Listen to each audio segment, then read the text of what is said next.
Долларды 97,5'ten alıp 100'ten satып atat ровно. Евроны 107,1'den alıp 112'den satып atat. Рубльди 91 тыйындан alıp 93 тыйындан satып atat. Саламатсыздарбы, урматтуу биздин каналдын көрүүчүлөрү. Бүгүн биз обменкадабыз. Московский Советский 22 март чак түш saat 12'den өттү.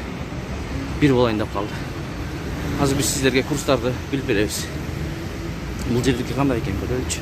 Так, бул жердики деле 97'den alıp 99'dan сатат долларды. Евроны 107'den alıp 110'dan сатып атат. Рубльди 88 тыйындан alıp 94 тыйындан сатып атат. Бул жерде болсо 97'den alıp долларды 98-80'den сатып атат. Евроны 108'den alıp 111'den сатып атат. Рубльди 91 тыйындан alıp 93 тыйындан сатып атат. Эко Исламик банк долларды 96'dan alıp 99'dan сатып атат. Евроны 107'den alıp 110'dan сатып атат. Рубльди достор 86 тыйындан alıp 1 сом 03 тыйындан сатып атат. Бираз көтөрүлүптүр, 86 тыйын болуп.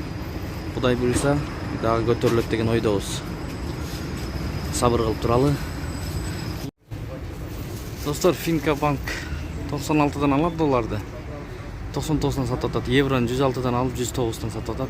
Рубльди 86 тыйындан alıp 1 сом 03 тыйындан сатып атат. Финка банк. Азыр Байтүшүн банкты да билебиз. Байтүшүн банк келип калдык. Байтүшүн банкта болсо 96'dan alıp доллар 99'dan сатып атат. Евроны 106,5'ten alıp 109,5'ten сатып атат. Рубльди болсо 86 тыйындан alıp 1 сом 03 тыйындан сатып атат.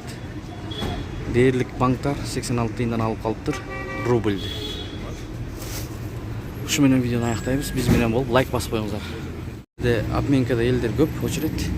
Бир аз кымбатыраак калып атат окшойт. Ошон үчүн элдер көп. Мына көргөзүп берели сиздерге. Мынакей 91 тыйындан алып атыптыр рубльди.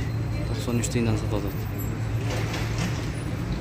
Ушундай болгон Московский Советский обменный курстар. Жанында эле Байтүшүн.